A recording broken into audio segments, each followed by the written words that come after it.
தமிழர்களின் number one choice Tamil matrimony. தமிழகம் எங்கும் கிளைகள் கொண்ட Annamalai institute of hotel management and hospital management படிப்பில் சேர்வதற்கான அட்மிஷன் நடைபெறுகிறது. அதன் தமிழர்களுக்கு வணக்கம். பல்வேறு துறைகளில் சிறந்த ஆளுமைகளை சந்தித்து நாம் நேர்காணல் எடுத்து வருகிறோம். அந்த வகையில் மீண்டும் நம்மோடு இணைந்திருக்கிறார் அரசியல் விமர்சகர் திரு நந்தகுமார் அவர்கள். அவரிடம் கேட்பதற்கு நிறைய இருக்கின்ற வாரங்களோடமே கேட்போம். வணக்கம் நந்தகுமார் சார். வணக்கம் ஆதேஷ், எப்படி இருக்கீங்க?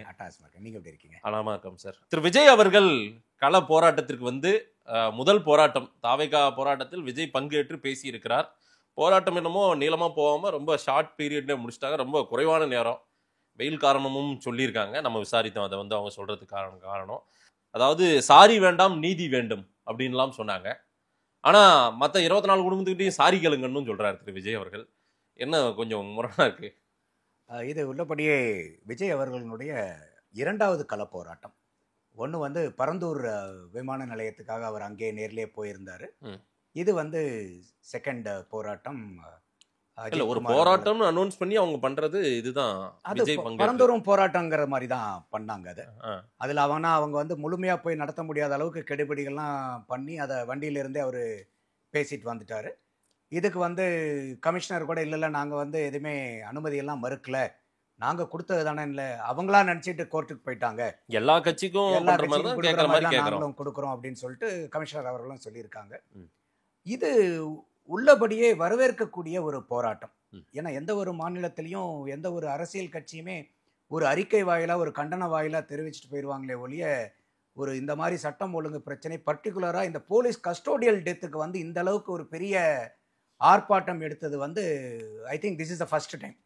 தமிழ்நாடு பாலிடிக்ஸில் மட்டும் இல்லை, ஐ திங்க் ஓவரால் இந்தியாவிலே இந்தியன் பாலிடிக்ஸ்லேயே இதான் போலீஸை எதிர்த்து ஒரு பெரிய கண்டன ஆர்ப்பாட்டம் நடத்துறது இதுதான் ஃபர்ஸ்ட் டைம்னு நான் நினைக்கிறேன், if my memory cos right. அதோட காலங்கள் சிறிதான அளவில் இருந்தாலும் அதனுடைய தாக்கம் ரொம்ப பயங்கரமாகவே இருந்துச்சு.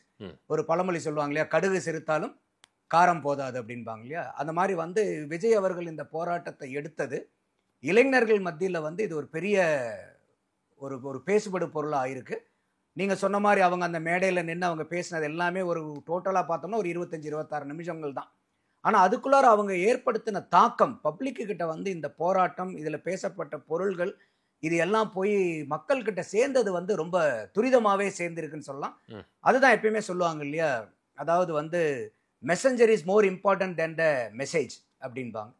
அவர் விஜய் அவர்கள் பேசின கருத்துக்கள் பல இடத்துல பேசின கருத்துக்கள் தான் இருந்தாலும் விஜய் அவர்கள் அந்த கருத்தை பத்தி பேசும்போது அதனுடைய பவர் பெரிய அளவுக்கு மாறுது. அதான் messenger is more important then the message. அதான் சார், சாரி எல்லாம் வேண்டாம் நீதி வேணும்ன்றாரு, மற்றவங்களுக்கும் சாரி சொல்லுங்கன்னு கேட்கிறாரு. அதுதான் நான் கேட்ட முதல் கேள்வி. இல்ல அது ஒரு என்ன சொல்றதுன்னா, அவரு நீங்க திராவிட மாடல் அரசுன்னு சொல்லிட்டு எந்த கொம்பனாலும் குறை சொல்ல முடியாதுன்னு அவ்வளவு இருமாப்போட இருக்கிற ஒரு முதலமைச்சர் நீங்க. அப்ப நீங்க போய் இந்த மாதிரி நடந்துருச்சு, நடக்கக்கூடாத விஷயம் நடந்துருச்சு, சாரிமா அப்படின்னு நீங்க கேக்குறீங்க. இது தடவை இல்லையே. கோர்ட்டே 24 போலீஸ் கஸ்டோடியல் டெத் ஏற்கனவே நடந்திருக்கு. அப்ப இது 25வது மர்டருங்கிறது கோர்ட்டே கேட்கறாங்க. அப்ப அவர் அதுதான் கேட்கிறாரு. இது ஏதோ முதல் நிகழ்வா இது நீங்க மன்னிப்பு கேட்கறதுக்கு? இது 25வது நிகழ்வு. அதாவது ஒரு தடவை நடந்துச்சுன்னா அதுக்கு பேரு தவறு நடந்துருச்சுன்னு சொல்லலாம். சரி, தொடர்ந்து 25வது தடவையா நடக்குதுன்னா இதுக்கு பேர் தப்பு வேற, தவறு வேற. அப்போ இந்த மாதிரி நீங்க தெரிஞ்ச 25வது கஸ்டோடியல் டெத் நடக்கும்போது வெறும் ஒருத்தர்கிட்ட மட்டும் நீங்க மன்னிப்பு கேட்டு என்ன பிரயோஜனம்? அது நீங்க ஒவ்வொரு தடவையும் ஒரு அநீதி நடக்கும்போது பூரா நாங்க இரும்பு கரம் கொண்டு அடக்குவோம் தான் ஸ்டாலின் ஐயா அவர்கள் இவ்வளவு நாள் சொல்லிட்டு இருக்காரு. அப்ப இந்த 4 வருஷத்துல 25 கஸ்டோடியல் டெத் நடக்குதுங்கும் போது இப்ப இது மத்த ஆட்சியில எல்லாம் நடக்கலையா? நடந்திருக்கு. ஆனா இங்க கேள்வி கேட்கப்பட வேண்டிய கட்டாயம் என்ன வருதுன்னா, எதை எடுத்தாலும் நாங்க திராவிட மாடல் பாருங்க, எல்லா அரசாங்கமும் எங்களை பார்த்து எல்லா விதத்திலையும் காப்பி அடிக்கணும், அந்த அளவுக்கு நாங்க எந்த கொம்பனும் குறை சொல்ல முடியாத அளவுக்கு நாங்க ஆட்சி நடத்திட்டு இருக்கிறோம்னு இவ்வளவு தூரம் நீங்க இதை பிரபலியப்படுத்தி இல்லாத ஒன்ன இருக்கிறதா பெருமைப்படுத்தி பேசுறதுனால வினைதான் இது. அப்போ இந்த இடத்துல அதுதான் அவர் கேட்கிறாரு. அப்போ நீங்க இவர் ஒரு நபருக்கு நீங்க மன்னிப்பு கேட்டிருக்கீங்க நடந்த தவறுக்கு, ஆனா இது தப்பு. அப்ப இதுக்கு முன்னாடி நடந்த 24 பேர்த்துக்கிட்டையும் நீங்க பண்ணின தப்புக்காக ஏன் நீங்க மன்னிப்பு கேட்கல? அப்ப அதெல்லாம் என்ன ஜஸ்டிஃபை பண்ணக்கூடிய மர்டரா? அதில் கூட வந்து பார்த்தீங்கன்னா ஒரு அம்மா பேசுவாங்க. அது நான் ஏற்கனவே பல இதில் பேசியிருக்கேன். 17 வயது இருந்த பையன், அந்த பையன் 17 வயசு, ஆல்மோஸ்ட் 96 இடத்துல இன்ஜுரி. இப்போ இந்த அஜித்குமார் கேஸில் கூட கோர்ட் என்ன கேட்குறாங்க, ஐயா கொலகாரம் கூட இவ்வளோ அடிச்சிருக்க மாட்டானே ஐயா, ஒரு கொலை செய்யப்படுற நபர் கூட இந்த அளவுக்கு காயம்பட்டிருக்க மாட்டாரு. அப்போ நீங்கள் ஒரு கொலகாரனை விட நீங்கள் மோசமாக அடித்து கொண்டிருக்கிறீங்கிறதான் அந்த ஜட்ஜு கேட்டதனுடைய மறைமுக பொருள். அப்ப இதுக்கு வெறும் சாரிமாங்கிறது மட்டும் போதுமா? அப்ப நீங்க திராவிட மாடல் ஆட்சின்னு சொல்றீங்க, நீங்க இது வந்து சாரிமா மாடல் ஆட்சின்னு இதுக்கு பேர் மாத்தி வச்சுக்கங்கன்றார். இது எவ்வளவு பெரிய ஒரு பவர்ஃபுல்லான ஒரு இது அரசியல் ரீதியான ஒரு வார்த்தை தான். இல்ல அதுதான் முழுக்கவே இந்த போராட்டத்தை வந்து திமுக கூட்டணி கட்சியில சில தலைவர்கள் பேசுறது எல்லாமே அவரு வந்து ஒரு அரசியல் நோக்கத்தோடு இது செய்கிறார்.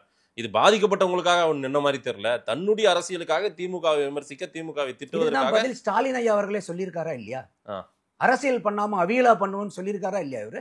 அப்ப அவரு சொன்னது தானே. அதாவது ஒரு பழமொழி இருக்கலாம், வினை விதைத்தவன் வினை அறுப்பான், திணை விதைத்தவன் திணை அறுப்பான்ல. அப்ப நீங்க வந்து நாங்க அரசியல் பண்ணாம அவியலா பண்ணுவோன்னு இதே ஸ்டாலின் ஐயா அவர்கள் தானே எதிர்கட்சியா இருக்கும்போது கேட்டது. அப்ப ஸ்டாலின் அவியல் பண்ண மாட்டாரு, விஜய் போய் அவியல் பண்ணி உட்காந்து சாப்பிட்டுட்டு இருக்கணுமா? என்ன இது டபுள் ஸ்டாண்டர்டு? எல்லாத்து நிலையிலையும் உங்களுக்கு டபுள் ஸ்டாண்டர்டு. அப்ப எதிர்கட்சியா இருக்கும்போது நீங்க மட்டும்தான் அரசியல் பண்ணணுமா? மற்ற எதிர்கட்சியில இருக்கக்கூடிய யாருமே அரசியல் பண்ணக்கூடாதா? அதை நெப்போலியன் தான் ஒரு படத்துல, அந்த எஜமான்கிற ஒரு படத்துல சொல்லார், கல்யாண வீடுனாலும் சரி கருமாரி வீடுனாலும் சரி மாலையும் மரியாதை எனக்கு தான் உழுவணும்னு நெப்போலியன் சொல்லிட்டே இருப்பார் அந்த படத்துல. அந்த மாதிரி ஸ்டாலின் ஐயா அவர்கள் என்ன, எப்ப எது போராட்டம்னாலும் அவர் மட்டும்தான் அதை செய்யணுமா? அரசியல் வந்து அவர் மட்டும்தான் செய்யணுமா? வேற யாரும் அரசியல் செய்யக்கூடாதா தமிழ்நாட்டுல? அப்ப அதுதானே இன்னைக்கு நீங்க விதைச்சவனுடைய வினையத்தானே நீங்க இன்னைக்கு அறுவடை பண்ண வேண்டிய சூழ்நிலையில இருக்கீங்க. திமுக பிஜேபி பின்னாடி போய் ஒளிந்து கொள்கிறது அப்படின்னு அவர் சொல்றாரு. சிபிஐக்கு மாத்தினதே பிஜேபி கிட்ட போய் ஒளிஞ்சுக்கிறதும் பிஜேபி கிட்ட போய் நிக்கிறதாவும் திரு விஜய் போர்ட்ரேட் பண்றாரு. அப்படி ஏன் இப்படி ஒரு போர்ட்ரேட்? அதாவது இது வந்து கையை மீறி போய்விட்டது, இந்த வழக்கு நாங்கள் நடத்தினால் அது சரியா இருக்காதுன்னு தான் சிபிஐ கிட்ட கொடுக்குறோன்றத கூட தெளிவுபடுத்திட்டாங்க. ஆனாலும் அது பிஜேபி கூட போய் ஒளிஞ்சுக்கிறது, பிஜேபி பக்கத்தில் நின்னுக்கிறது, அது எங்களுக்காக பயந்து தான் அப்படின்றாரு விஜய். இதுக்கும் பதில் ஸ்டாலின் ஐயா அவர்கள் ஏற்கனவே சொல்லியிருக்காரு. நீங்க கேட்கிற கேள்விக்கு பூராமே ஸ்டாலின் ஐயா ஏற்கனவே வந்து பதில் சொல்லி வச்சிருக்காரு. நீங்க டேப் ரெக்கார்டர் மட்டும் திருப்பி பிளே பண்ணா போதும். என்னது? ஏன்னா இதே வந்து ஜெயராஜ் அண்ட் பென்னிக்ஸுடைய கொலை வழக்குல அப்ப வந்து சிபிஐக்கு மாத்துறாங்க. எடப்பாடி பழனிசாமி அவர்கள் முதல்வராக இருக்கும்போது. அது இல்லாம அந்த டைம்ல வந்து ஒரு 7-8 போலீஸ் ஆபீசர்லாம் அரெஸ்ட் பண்ணிட்டாங்க. முதல்ல கோர்ட் பரிந்துரைச்சு அரெஸ்ட் பண்ணல, அவங்களே வந்து ஒரு மாநில அரசாங்கமா இருக்கும்போதே அவங்களே வந்து அரெஸ்ட் பண்ணி அதுக்கப்புறம் சிபிஐக்கு டிரான்ஸ்பர் பண்ணும்போது அரெஸ்ட் பண்ண போலீஸோட தான் அந்த கேஸை மாத்துறாங்க. அப்ப இதே ஸ்டாலின் அவர்கள் அன்னைக்கு என்ன கேட்டாரு, நீங்க இந்த மாதிரி ஒரு வழக்கை வந்து நீங்க தமிழகத்துல வந்து ஒரு காவல்துறையை வச்சிருந்து நீங்க சிபிஐக்கு மாத்துறீங்களே, இது வந்து தமிழக காவல்துறைக்கு அவமானமா இல்லையா, தமிழக அரசுக்கு அவமானமா இல்லையான்னு கேட்டது யாரு? ஸ்டாலின் ஐயா அவர்கள் தானே.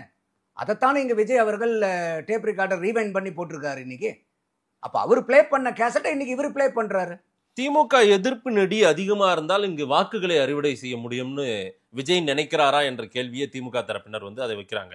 திமுகவை திட்டினா ஓட்டு வாங்கிடலாம் அப்படின்ற எண்ணப்பாட்டுல விஜயுடைய அரசியல் இருக்குது. திமுக எதிர்ப்பு மட்டுமே விஜயனுடைய ஒட்டுமொத்த நெடியா இருக்கு அப்படின்ற ஒரு பார்வையை சொல்றாங்களே. இல்ல, மக்கள் கிட்ட நீங்க ஓட்டு வாங்கணும்னா மக்களுக்கான அரசியல் பண்ணாதான் வந்து உங்களுக்கு ஓட்டு விழும். இன்னைக்கு திமுக வந்து மக்கள் எதிர்ப்பு அரசியல் அவங்க பண்ணிட்டு இருக்கிறனால இன்னைக்கு திமுக எதிர்ப்பு பெற வேண்டிய கட்டாயத்துல எதிர்கட்சிகள் இருக்கு. ஏன்னா இன்னைக்கு தமிழகத்துல ஆளுங்கட்சி யாரு? திமுக தானே. அப்ப இன்னைக்கு அரசாங்க ரீதியா நடக்கக்கூடிய, என்னைய பொறுத்த வரைக்கும் நாமளே இதை ஏற்கனவே டிஸ்கஸ் பண்ணியிருக்கோம், இந்த அஜித்குமார் படுகொலைங்கிறது வந்து போலீஸ் டெரரிசம். அப்ப அந்த போலீஸ் துறையை கையில வச்சிருக்கிறது யாரு? ஸ்டாலின் ஐயா அவர்கள். நீங்க தான் வந்து உள்துறை மந்திரியாகவும் இருக்கீங்க, முதலமைச்சராகவும் இருக்கீங்க. அப்ப இதை வந்து ஸ்டாலின் அவர்கள் குற்றச்சாட்டு சொல்லாம இதை எப்படி நம்ம கடந்து போக முடியும்? இல்ல, உணர்வா பார்க்கும்போது திரு ஸ்டாலின் அவர்கள் தன்னுடைய ஆளுகைக்கு கீழே இருந்த காவல்துறையில தவறு நடந்திருக்கு, அவங்க பண்ண தப்புன்றதான் அவர் சாரின்று வழக்காட்டு மொழியிலேயே போயிட்டு அப்படியே சொல்லிட்டார். வழக்கமா என்னங்க மன்னிச்சிருங்க, தவறு நடந்துருது அப்படின்றது ஒத்துக்கிறாங்கல்ல, அது சாரிமான்னு கேட்டது மாதிரி தப்பு நடந்திருக்குன்ற மாதிரி தானே. அது எங்க அதை கடந்துட்டு இல்ல அதை கண்டுக்காம அவங்க போயிட்டதா பார்க்கப்படுகிறது. அதுதான் நான் சொன்னேன், இது முதல் கஸ்டோடியல் டெத்ல இந்த சாரி கேட்டிருந்தா வரவேற்க தகுந்தது. 25வது கஸ்டோடியல் டெத். அது இல்லாம இது எப்ப நடக்குது, அவங்க போலீஸ்ல வந்து வலிப்பு வந்து இறந்துட்டாங்கன்னு எஃப்ஐஆர் ஃபைல் பண்றாங்கல்ல, எஃப்ஐஆரே இல்ல கேஸ் விசாரிக்கும் போது. இந்த அஜித்குமாரை கூட்டிட்டு போய் அடிச்சு சாகடிக்கும் போது இது என்னைய பொறுத்த வரைக்கும் கஸ்டோடியல் டெத்தும் கிடையாது மதேஷ். இது வந்து it's a case of abduction, ஆள் கடத்தல் வழக்கு. எந்த விதமான ஒரு அரசாங்கப்பூர்வமா அதிகாரப்பூர்வமான கம்ப்ளைண்ட் எதுவுமே போலீஸ் ஸ்டேஷன்ல இல்லாம நீங்க ஒரு ஆளை வந்து லாக்அப்ல இருந்து வெளியே கூட்டிட்டு போயிட்டு அந்த கோசாலையில வச்சு அடிச்சுதான் அவங்க வந்து அந்த இடத்துல வந்து உயிர் போயிருக்கு. அப்ப இது வந்து கஸ்டோடியல் டெத் கூட இல்லை. அதை தான் கோர்ட்டே தெளிவா கேட்கிறாரு ஜட்ஜு. ஏடா கொலை பண்ணும்போது கூட இவ்வளோ காயங்கள் நேர்ந்திருக்காதே. ஒரு கொலை பண்ணணுங்கிற ஒரு நோக்கத்தில் செய்கிறவங்க கூட ஒரு மனிதாபிமான அடிப்படையில் ஏதோ ஒன்று யோசிச்சிருப்பானே. ஒரு காவல்துறையில் இருக்கிற நீங்க விசாரணைக்கும் போது இப்படியா விசாரிப்பீங்க ஒரு இதை? அப்ப இவ்வளோ வரும்போது நீங்க மன்னிப்பு கேட்கறது போதுமானதா? இப்போ ஒரு சாதாரணமா இப்ப எல்லாருமே கொன்னுட்டு ஐ எம் சாரி அப்படின்ட்டா முடிஞ்சு போச்சா? ஒரு கால் தெரியாம பட்டுருச்சு, அதுக்கு ஒரு சாரி கேட்கறது ஓகே. இது எவ்வளவு பெரிய ப்ரூட்டல் மர்டர், போலீஸ் ப்ரூட்டாலிட்டி. இது இது இது இது திமுக இன்னைக்கு வேற எந்த அமைச்சர் இதுல போலீஸ் துறையை வச்சிருந்தா கூட பரவாயில்ல, ஏதோ ஒரு வகையில் நம்ம அதை ஏத்துக்கலாம். நீங்க முதலமைச்சருடைய நேரடி கண்காணிப்புல இந்த துறையை வச்சிருக்கீங்க.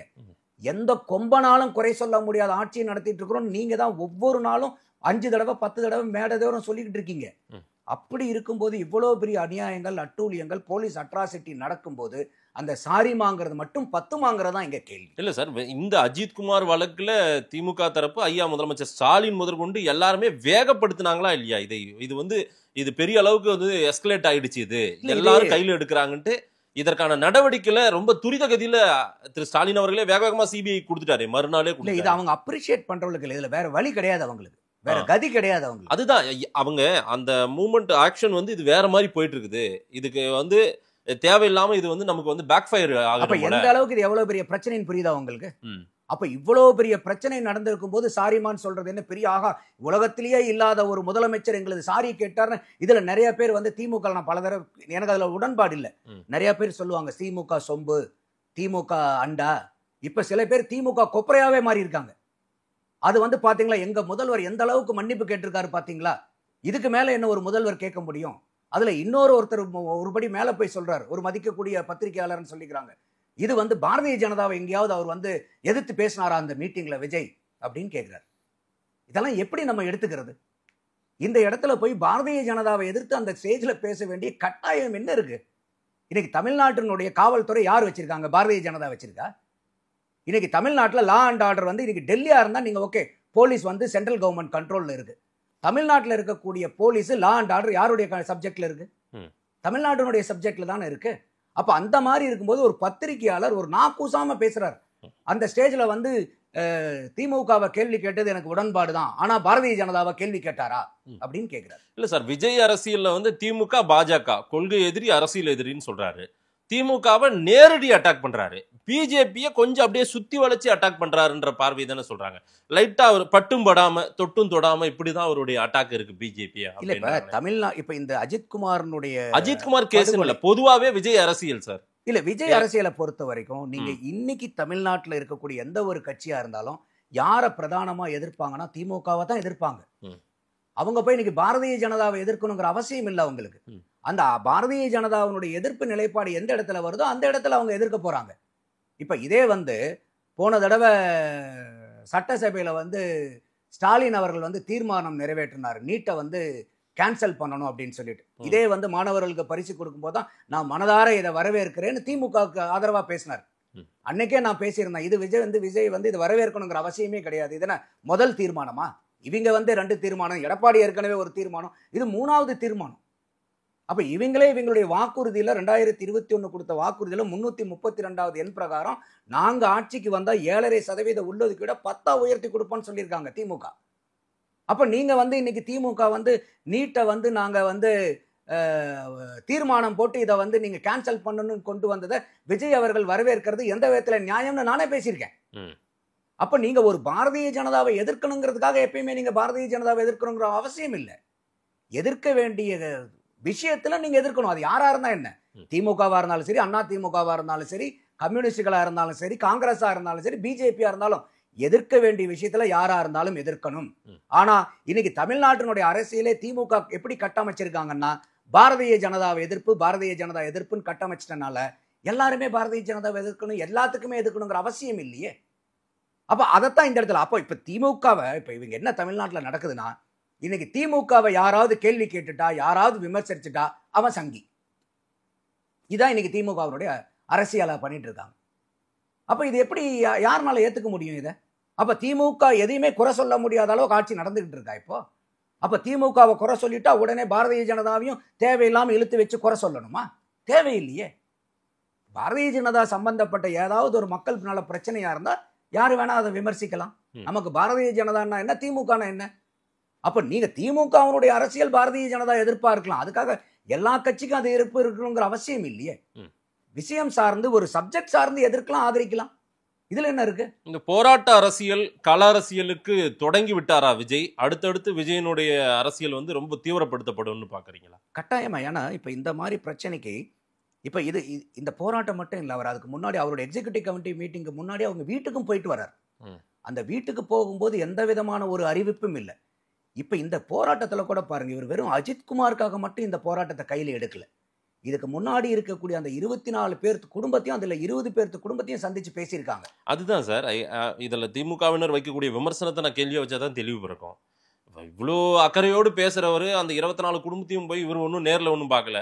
போய் அஜித்குமார் வீட்டுக்கு போனவர் மற்றவங்களெல்லாம் கூப்பிட்டு வச்சு பார்க்குறாரு பனையூர்ல.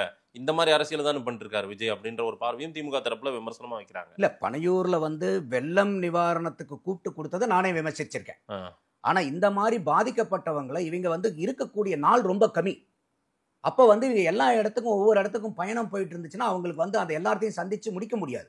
அதனால என்ன பண்ணியிருந்திருக்காங்க, எல்லாத்தையுமே கண்டறிஞ்சு, அதான் அவர் சொல்லியிருக்காரு, இதை வந்து வெறும் அஜித்குமாரோட மட்டும் இருக்கக்கூடாது, இதுக்கு முன்னாடி வரைக்கும் இது 25வது சொல்றாங்க, அத்தனை பேரையும் நீங்க குடும்பத்தை நம்ம மீட் பண்ணி ஆகணும், அவங்களுடைய குறைகளை கேட்டாகணும், இது வந்து சாதாரண பிரச்சனையா இருக்கிற மாதிரி தெரியல. நான் அதனாலதான் சொல்றேன், இந்த 20 குடும்பத்தை கூப்பிட்டு அவர் மீட் பண்ணனதே பெரிய விஷயம்ங்கிறேன் நான். யாருமே இதை செய்யல. அப்ப அதோட மட்டும் என்ன சொல்றாங்கன்னா, இதை நாங்க இப்படியே சாதாரணமா ஒரு கண்டன போராட்டம், ஒரு அடையாள போராட்டமா மட்டும் இது இருக்குன்னு நீங்க நினைச்சிடாதீங்க சிஎம் சார். இதை வந்து நீங்க இந்த 24 பேர்த்துக்கும் நீங்க வந்து அவங்களுக்கு நீங்க தக்க பதில் சொல்லி ஆகணும். இப்ப நீங்க இன்னைக்கு அஜித்குமாருக்கு பிராயச்சித்தம் தேடி இருக்கிறீங்க. என்ன பிராயச்சித்தம் தேடி இருக்கிறீங்க? நீங்க வீடு கொடுத்துருக்கீங்க, அவருக்கு வேலை வாய்ப்பு கொடுத்துருக்கீங்க. அதுல கூட அந்த பையன் வந்து கூட பேட்டி கொடுக்குறாப்படி, எங்களுக்கு வந்து உலகா முட்டை இடாத காட்டுல வந்து எங்கேயோ ஒரு இடத்துல கொடுத்துருக்காங்க, 80 கிலோமீட்டருக்கு அப்புறம் எனக்கு ஒரு வேலை கொடுத்துருக்காங்க, நான் இருக்கிறது எங்க, நான் எங்க போயிட்டு வர்றது, நாங்க யாழே இல்லாத தண்ணி இல்லாத காட்டுக்குள்ளார ஒரு இடம் கொடுத்த மாதிரி கொடுத்துருக்காங்க, இதெல்லாம் எப்படிங்கிறத அந்த பையனே வந்து பேட்டியும் கொடுக்குறாரு. ஆனா இவர் என்ன கேட்கிறாரு, சரி அந்த பிராயச்சித்தம் தேடி இருக்கீங்க இல்லையா, வரவேற்கிறோங்கிறார். மீதி இருக்கக்கூடிய இந்த 24 பேருக்கும் அதே பிராயச்சித்தத்தை செய்யுங்கன்றார். ஏன்னா இது எல்லாமே போலீஸ் புரூட்டாலிட்டி. கனிமொழி அவர்கள் இத்தனை நாள் நீங்க எங்க போயிருந்தீங்க? சினிமாவில் நடிக்கும் போது இந்த விஷயத்தெல்லாம் வந்து லாக்அப் டெத் எல்லாம் வந்து பலர் வந்து ஆதரிச்சு இருக்கிற மாதிரி தான் நீங்க எல்லாம் காட்சிகள் படுத்தப்பட்டிருக்குது. அன்னைக்கெல்லாம் அமைதியாட்டு இன்னைக்கு அரசியல் பண்றதுக்காக இதை கையில் எடுத்துட்டு இதெல்லாம் பேசிட்டு இருக்காரு அப்படின்றாங்க. கனிமொழி அவர்கள் இப்ப எங்க போயிருக்காருன்னு கேட்கிறேன் நான். இப்ப விஜய் பேசின உடனே பதில் சொல்ல வராருல்ல. இதே வந்து ஜெயராஜ் பென்னிக்ஸ் படுகொலை நடந்த போது 2020 அவரும் மருமகனும் ஓடோடி போனாங்களா இல்லையா? உதயநிதி ஸ்டாலின் அவர்கள் ஓடோடி போய் அங்கே சப்பனங்கால் போட்டு அவர் வீட்டில் உட்காந்து அந்த அம்மாவை பார்த்துட்டு வந்தாரா இல்லையா? கொரோனா காலகட்டத்தில் கூட அதே மாதிரி கனிமொழி அவர்கள் வந்து அன்னைக்கு ஜெயராஜ் பென்னிக்ஸ் வீட்டுக்கு போயிட்டு வந்தாரா இல்லையா? அப்ப அந்த கனிமொழி அவர்கள் இன்னைக்கு அஜித்குமார் வீட்டுக்கு போனாரா? எங்க போனாங்க? கனிமொழி அம்மா எங்க போனாங்க? ஓகே, விஜய் தான் வந்து பரவாயில்ல, அவர் இந்த சினிமாவில் நடிச்சுட்டு இருந்தவர், சினிமா முடிச்சிட்டாரு, நீங்க கேட்குறீங்க, நையாண்டி பண்றீங்க, நக்கல் பண்றீங்க, ரைட்டு விட்டுருங்க. நீங்க அரசியல்வாதி தானே. இந்தியாவில் எந்த இடத்துல வந்து ஒரு சமூக குற்றம் நடந்தாலும் உடனே பொங்கி எழக்கூடிய ஆள் கனிமொழி அக்கா தானே. எங்க போயிருந்தீங்க அக்கா இவ்வளவு நாள்? எங்க போயிருந்தீங்க? லீவ் போட்டு போயிட்டு இருந்தீங்களா? மெடிக்கல் லீவ்ல இருந்தீங்களா? இல்ல ஹாலிடே வெக்கேஷன்ல இருந்தீங்களா? நீங்க அன்னைக்கு நீங்க ஜெயராஜ் பென்னிக்ஸ்க்கு அந்த உயிருக்கு இறக்கப்பட்ட நீங்க இன்னைக்கு அஜித்குமார் உயிருக்கு நீங்க இறக்கப்படல. இன்னைக்கு நீங்க விஜய கேள்வி கேட்கறதுக்கு உங்களுக்கு என்ன தார்மீக உரிமை இருக்கு? கனிமொழி அவர்களை கேட்கிறேன். இல்ல இன்னைக்கு இதே வந்து உதயநிதி ஸ்டாலின் அவர்கள் அவருடைய ட்விட்டர் பேஜ் நீங்க போய் பாருங்க, ஏதாவது ஒரு இடத்துல இந்த அஜித்குமாரனுடைய படுகொலையை பத்தி எங்கேயாவது அவர் ட்வீட் பண்ணியிருக்காரா இது வரைக்கும்? ஆனா அன்னைக்கு இதே ஜெயராஜ் பென்னிக்ஸ்னுடைய மரணத்துக்கு ஓடோடி போனீங்களே, ஏன்? இது அஜித்குமார், அது ஜெயராஜ் பென்னிக்ஸ் பேருக்காகவா? என்ன நீங்க உணர்த்துறீங்க? என்ன உணர்த்துறீங்கன்னு நான் கேட்கிறேன். அப்ப அதுக்கும் நீங்க போயிருக்கீங்க, வரவேற்கிறோம். இதுக்கு போயிருக்கணுமா இல்லையா? அப்ப இதுக்கு ஏன் நீங்க போகலங்கிற கேள்வி நம்ம வைக்க வேண்டிய கட்டாயத்துக்கு வரமா இல்லையா? அப்ப நீங்க ஏன் போகலங்கிற காரணத்தை சொல்லணுமா இல்லையா? நீங்க ஏன் போகணுங்கிற காரணத்தை வெளிப்படையா சொல்லாம அங்க அந்த மனுஷன் வந்து நீங்க சொல்ற மாதிரி சினிமா நடிகனை கூட வச்சுக்கங்க. அந்த ஒரு சினிமா நடிகன் வந்து அங்க போய் பார்த்துட்டு வந்திருக்காருல உயிரிழக்கத்தோட. இது வரைக்கும் நீங்க எம்பியா இருக்கிறீங்கல்ல, துணை முதலமைச்சரா இருக்கிறீங்கல்ல, முதலமைச்சரா இருக்கிறீங்கல்ல, தமிழ்நாட்டில் எந்த கொம்பனாலும் குறை சொல்ல முடியாத அளவுக்கு ஆட்சி பண்றோன்னு மார்தட்டி கொள்ளுகிறீங்கல்ல, நீங்க ஏன் சார் போய் யாரும் பார்க்கல? கனிமொழி அக்கா நீங்க ஏன் போய் பார்க்கல? விஜயை கேட்கறதுக்கு உங்களுக்கு என்ன தார்மீக உரிமை இருக்குன்னு கேட்கிறேன் நான். விஜய் எல்லாம் ஒரு பொருட்டே கிடையாது, எங்க சிஎம் வந்து அவரை லெஃப்ட் ஹேண்ட்ல டீல் பண்ணுவார் பாத்துக்கோங்கன்றாரு திரு சேகர் பாபு. சேகர் பாபு அப்படிதானே சொல்லி ஆகணும், வேற என்ன சொல்லுவாரு? விஜய் வந்து எங்கள் சிஎம் லெஃப்ட் ஹேண்டில் டீல் பண்ணிடுவார் நான் சொல்ல முடியும். சொன்னால் அடுத்த நாள் சேகர்பாபு அவர்கள் கட்சியில் இருக்க மாட்டார், பதவியில் இருக்க மாட்டார். இன்னைக்கு இந்த மாதிரியே சொல்லிட்டு இருந்தா அதுதான், அதாவது வந்து நுழலும் தன் வாயால் கெடும்னு சொல்லுவாங்க.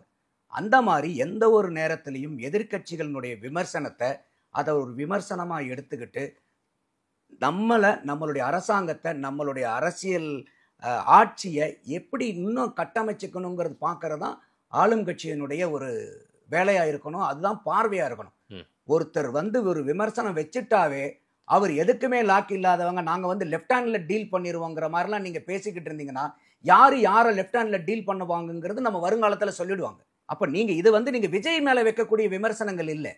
இப்போ இந்த விஷயத்துக்காக பேசக்கூடிய, நானும் இதுக்கு ஆதரவாக பேசுகிறேன், நீங்களும் தான் ஆதரவாக இருக்கீங்க. இந்த மாதிரி படுகொலை நடந்திருக்கக்கூடாதுங்கிறதான உங்களுடைய ஸ்டாண்டும்.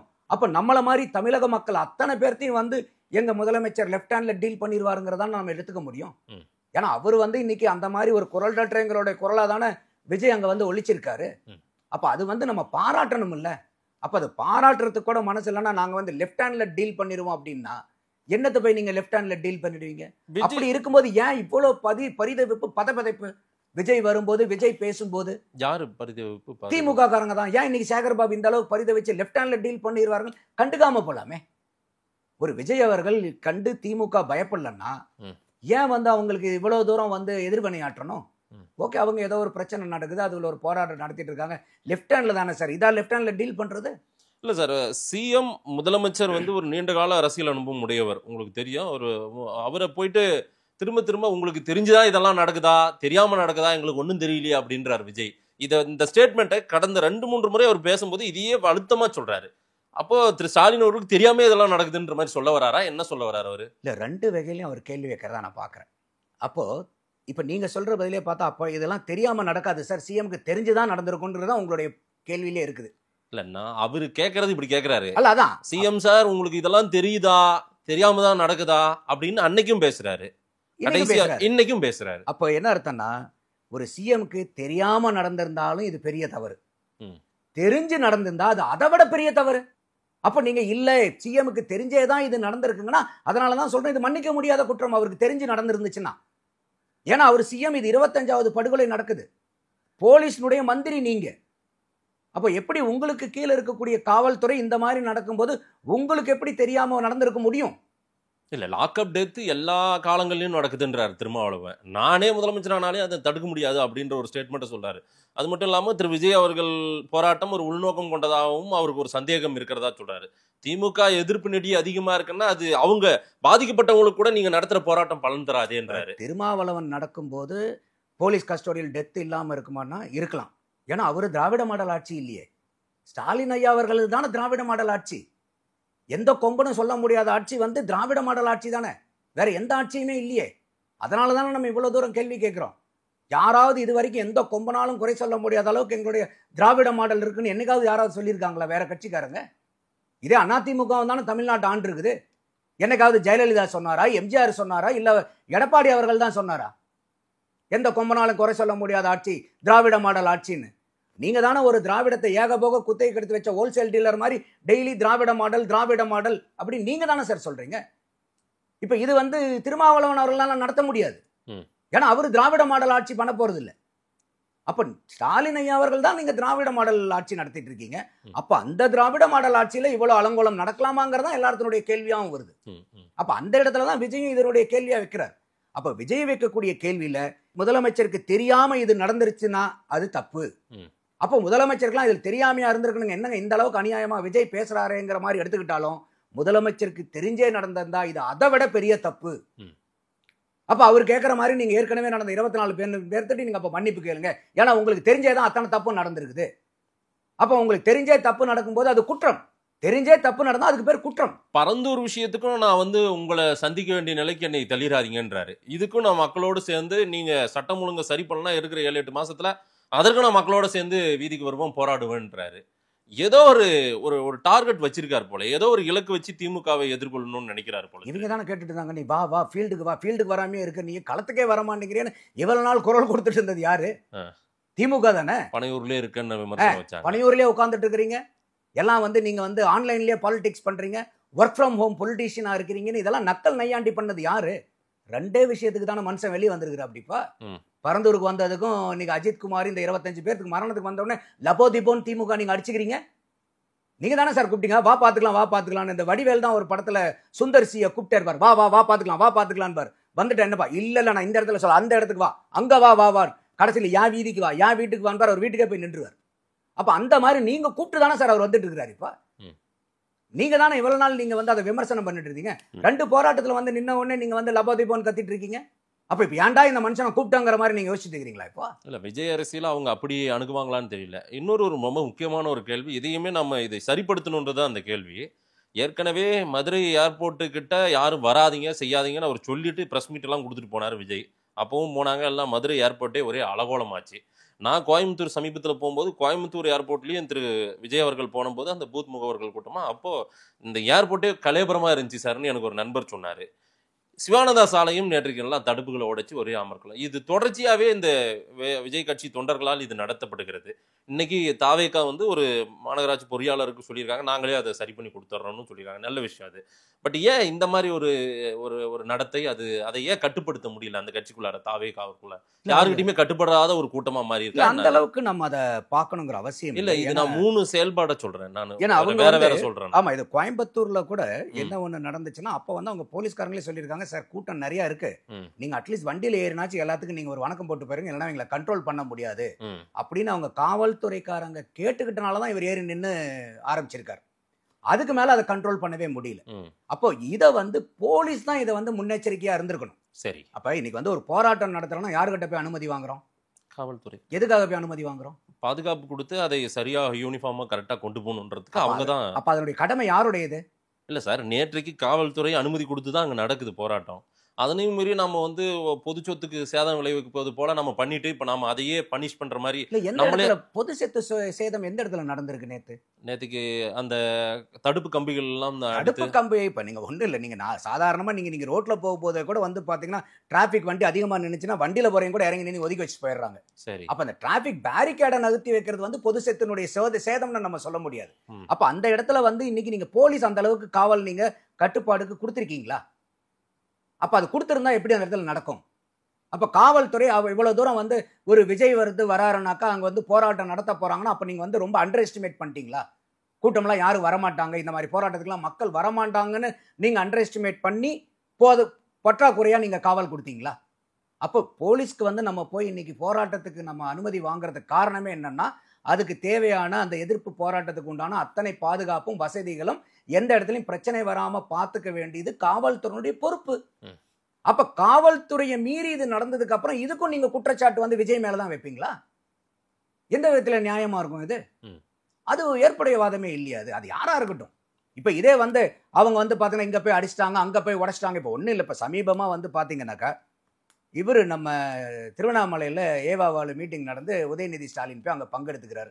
அதுக்கு அங்க பிரியாணிக்கு நீங்க பேரிகேடை எட்டி குதிச்சு போய் சார் அகல பண்ணிட்டு போன வீடியோ அதெல்லாம் நீங்க பாத்தீங்களா? பார்த்தேன். அப்புறம் அந்த மாதிரி இவங்க சாப்பாட்டுக்கு பிரியாணிக்கா ஓடுனாங்க, அப்படி பேரிகேடை எதிரி குதிச்சு இவ்வளவு நாள் வந்து ஒரு 25 நபர்கள் வந்து ஒரு சட்டத்துக்கு புறம்பான முறையில அடிச்சு கொல்லப்பட்டதுக்கு ஒரு நியாயம் கேட்டுதான் அங்க போயிருக்காங்க. பிரியாணிக்காக போயிட்டு பிரியாணிக்காக பேரிகேடை எட்டி குதிச்சு உடச்சு கிடிச்சு போயிருந்தா கூட என்னையா இவ்வளவு அசிங்கமா இருக்காங்களேன்னு பண்ணலாமே. அந்த மாதிரி கூட்டமாகவும் இது தெரியலையே இது. அப்போ அவங்க நியாயமான முறையில தானே இருக்காங்க. அப்போ ஒரு பேரிகேடை தள்ளி வச்சதுல வந்து என்ன வந்து பொது சொத்துக்கு சேதம் அதை சரி பண்ணி தரணும் இன்னைக்கு அவங்களே பண்ணி இருக்காங்கல்ல. ஆமா, சொல்லியிருக்காங்க. விஜய் அரசியல் சரியான ரூட்ல போதா? இல்ல, இந்த மாதிரி மக்கள் போராட்டத்துக்கு வந்து விஜய் இறங்கி இந்த மாதிரி வரும்போது கண்டிப்பா மக்கள் கிட்ட அவருக்கு செல்வாக்கு அதிகரிக்கும். அதுல எந்த மாற்று கருத்து இல்லை. ஏன்னா இது இன்னைக்கு அவர் போராடுறது பூராமே எதுவும் வந்து ஒரு சாதாரண நபர்களுக்காக இல்லை. இப்ப தமிழ்நாட்டில் எந்த வீட்டுக்குள்ளார போய் இல்லை தமிழ்நாட்டில் ரோட்ல போற யாருக்கிட்ட போய் நின்று இந்த மாதிரி அஜித்குமார் மாதிரி அடிச்சு கொல்லப்பட்டிருக்காங்க யாராவது ஒரு நபர் சார் இதெல்லாம் நடக்கக்கூடியது தான் ஒரு நபர் சொல்லியிருக்காங்களா இது வரைக்கும்? இதெல்லாம் நடக்கக்கூடிய விஷயம் தானே. அப்போ ஒரு நபர் கூட அதை வந்து மனசாட்சி உள்ள ஒரு மனிதாபிமானம் உள்ள எந்த ஒரு மனிதனும் ஏற்றுக்க முடியாத ஒரு செயல், ஒரு குற்றம் நடந்திருக்கு தமிழ்நாட்டில். அப்ப அதை ஆதரிச்சு அதற்கு கேள்வி கேட்டு இன்னைக்கு விஜய் வரும்போது இது எல்லாருமே வரவேற்கக்கூடியது. அதே மாதிரி இன்னைக்கு விமான நிலையம் வருது. அங்க வந்து ஏற்கனவே ஸ்டாலின் அவர்கள் என்ன சொல்லியிருந்தாருன்னா, வரதுக்கு முன்னாடி நாங்க வந்து நீர்நிலைகள்லாம் பாதிக்காத அளவுக்கு தான் எங்களுடைய வளர்ச்சி திட்டங்கள்லாம் இருக்கும், எந்த இடத்துலையுமே நீர்நிலைகள் பாதுகாப்புக்கு நான் முக்கியத்துவம் கொடுப்பேன்னு சொல்லியிருந்தாரு. அதே மாதிரி வந்து அவர் 6-7 இடத்துல வந்து நாங்கள் வந்து விமான நிலையம் கொண்டு வருவார்கள் சொல்லியிருந்தாங்க. ஆனால் அதில் பரந்தூர் கிடையாது. அப்படி இருக்கும்போது இன்னைக்கு பரந்தூரில் வந்து நீங்கள் அங்கே நீர்நிலைகள் இருக்குது, இத்தனை விவசாயிகள் இருக்குது.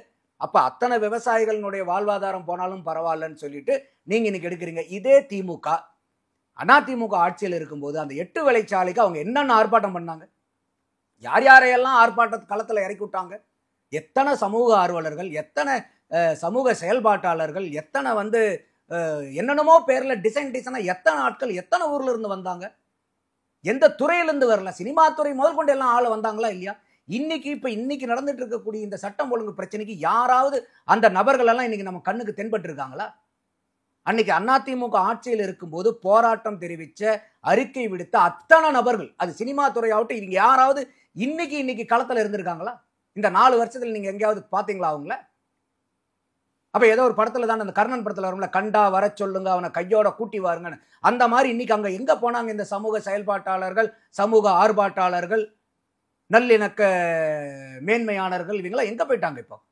இப்ப திருப்பி வந்து அதிமுகவோ இல்ல வேற ஏதோ ஒரு கட்சி ஆட்சிக்கு வந்துட்டா இவங்க பூரா மறுபடியும் வருவாங்க. 5 வருஷத்துக்கு ஒரு தடவை இவங்க வெளியே வரக்கூடிய ஆற்றல் மிகுந்தவர்கள் அவர்கள். 5 வருஷத்துக்கு ஒரு தடவை தான் இவங்க வெளியே வருவாங்களா? 5 வருஷம் ஆக்டிவா இருப்பாங்க, அதுக்கப்புறம் மறுபடியும் அதுக்கு அடுத்த 5 வருஷம் டார்மெண்ட் ஆயிடுவாங்களா? அவங்களுடைய போராட்டங்கள்லாம் அப்படிதான் இருக்குமா? அப்ப அன்னைக்கு நீங்க வந்து அந்த 8 வழிச்சாலையை எதிர்த்து எவ்வளோ போராட்டத்தை பண்ணினீங்கல்ல. அப்ப இன்னைக்கு வந்து பரந்தூர் விமான நிலையத்துக்கு வந்து அதே மக்கள் அதே மாதிரி போராடும் போது உங்களுக்கு ஏன் அது வந்து குறைபாடா தெரியலங்கிறதான கேள்வி. அப்ப நீங்க பண்ணுனா போராட்டம், மக்கள் நலம், அடுத்தவங்க பண்ணா அப்ப இதுதான். எந்த இடத்துலையுமே நீங்க திமுக வந்து எந்த விஷயத்தை எடுத்தாலும் எதை எடுத்தாலும் நீங்க இரட்டை நிலைப்பாடுன்னா மக்கள்கிட்ட நீங்க அம்பலப்பட்டு போய் நிக்கிறீங்க இல்லையா? எல்லாத்திலையுமே இரட்டை நிலைப்பாடு, எல்லாத்திலையும்.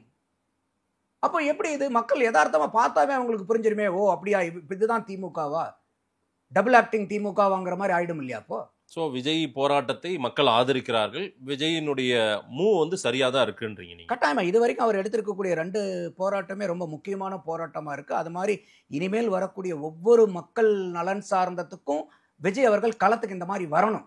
ஏன்னா இப்ப களத்துக்கு நீங்க அவர் வந்ததுக்கு அப்புறம் தானே இன்னைக்கு திமுக இவ்வளவு தூரம் பரிதவிக்கிறாங்க. அப்ப நீங்க வந்து இந்த மாதிரி மக்கள் நல போராட்டத்துக்கு பூரா நீங்க வாங்க, வந்து குரல் கொடுங்க. அதுதான் உங்களுக்கு வந்து நீங்க ஒரு அரசியல் கட்சியா தலைவரா இருக்கிறதுக்கு அழகு. அப்ப நீங்க வந்து மக்களுடைய குரலா ஓங்கி ஒலிக்கணும். நீங்க பிக் அண்ட் சூஸ் மாதிரி இருக்கக்கூடாது. மக்களுக்கு வந்து பாதிப்பு ஏற்படுத்தக்கூடிய ஒவ்வொரு பிரச்சனைக்கும் விஜய் அவர்கள் குரல் கொடுக்கிறது மட்டும் இல்லாம, இந்த அறிக்கை வாயிலா மட்டும் இல்லாம, இந்த மாதிரி ஒரு கள அரசியலுக்கு இறங்கி அவங்க வேலை பார்க்க வேண்டிய கட்டாயத்துல இருக்காங்க. அப்ப நீங்க அந்த மாதிரி கள அரசியலை முன்னுக்கு எடுக்கும்போது மக்களுக்கு பார்ப்பாங்க, ஓகே விஜய் எடுக்கக்கூடிய அரசியல் என்னவா இருக்குது, அவர் வெறும் சும்மா திமுகவை மட்டும் எதிர்த்து பேசுறதுக்காக பேசுறாரா, இல்ல உண்மையாலுமே மக்களுடைய நலன் சார்ந்த அரசியல் மேல மக்கள் தானே எஜமானர்கள். இப்ப யார் என்ன பேசினாலும் மக்கள் தான் தீர்மானிக்க போறாங்க. அப்ப மக்கள் அதை பார்த்து எடப்படுவாங்க இல்லையா? யார் வந்து உண்மையாலுமே மக்களுக்காக பண்றாங்க, யார் வந்து டிராமா பண்றாங்கிறது மக்கள் அதை புரிஞ்சுக்கக்கூடிய அறிவு மக்களுக்கு நல்லாவே இருக்கு. மக்கள் புரிஞ்சுப்பாங்க. நேரில் வந்து நேரம் கொடுத்து பேசியதுக்கு நன்றி நந்தகுமார் சார். நன்றி மாதேஷ்.